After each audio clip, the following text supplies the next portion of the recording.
Afternoon, ma'am. Good afternoon, classmates. So I am tasked with discussing the first three parts of the teacher of literature, requisites and demands. So the first one, which is a literary competence, the teacher of literature must not only be literature literate, but more importantly, a literary competent himself or herself. The teacher of literature is the one who mediates between the literary text and the students. Now, with this, a person's or a teacher implicit internalized knowledge of that rules of literature.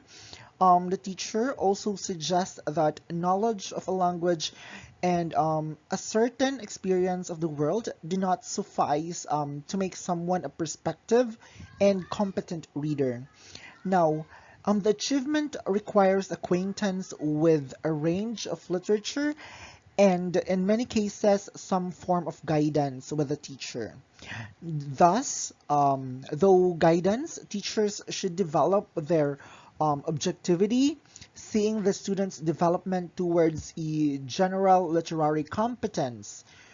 Furthermore, by guiding the students to build good reasoning, teachers will be able to assess the students' acquisition of the competence rather than the variety of literary works read by the students. Now, with this literary competence, it's the ability of the teacher to develop skills of the students. At the same time, the teacher should be competent enough in dealing the different literary pieces, meaning he or she should be knowledgeable in teaching literature.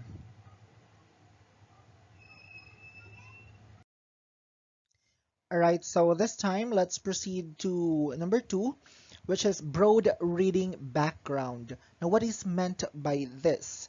Now, a teacher of literature must not be just one paragraph or one book ahead of his or her students. Now, a teacher of literature must have read a lot of literature before even venturing to teach it.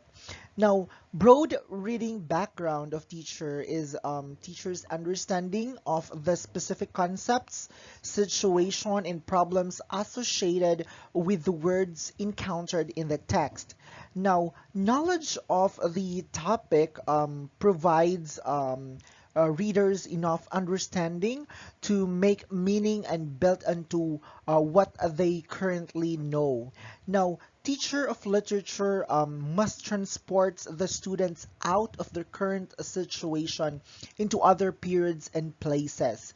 So it means that interacting with the characters across space and time gives the students knowledge about a specific period and culture. Okay, let's proceed to the last one.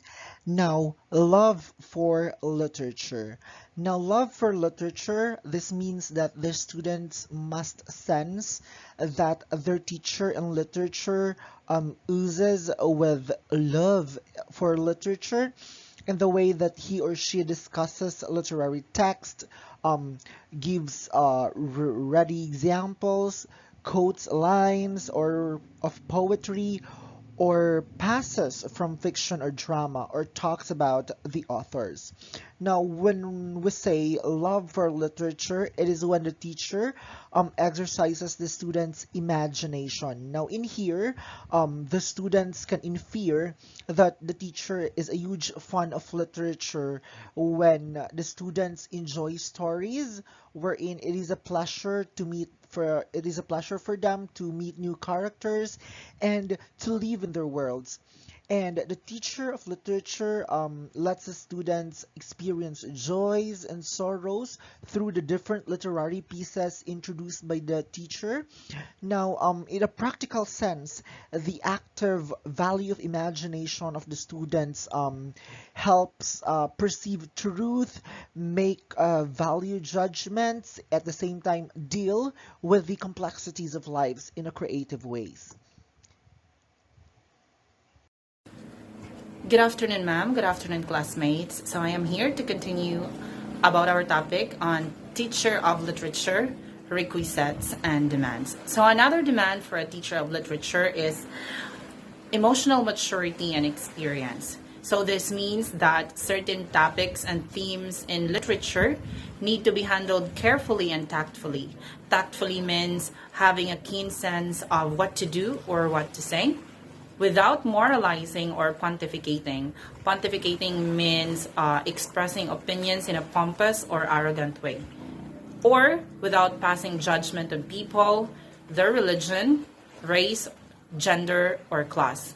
A teacher of literature must remember that the object of teaching it is to liberate the students' minds from prejudices, biases, or narrow-mindedness. So again, a teacher of literature must cultivate in his or her mind the essence of teaching the literature, that it should be a subject to open students' minds about societal issues and biases and have them ponder on it deeply. Next demand for a teacher of literature is knowledge of different methods, strategies, and techniques. So the teacher of literature constantly finds ways to make the teaching of literature meaningful, interesting, enjoyable, and even unforgettable for his or her students. Teaching with only one method and using the same strategy over the course or teaching or period of time will only bore the students and make them hate literature. So again, literature in its nature is really embedded with reading or reading the context. For this reason, a teacher must find strategical technique or diverse teaching methods to cater the learner's interests and diversity. It is a must that a variety of teaching methods are utilized to ease the boredom of the students.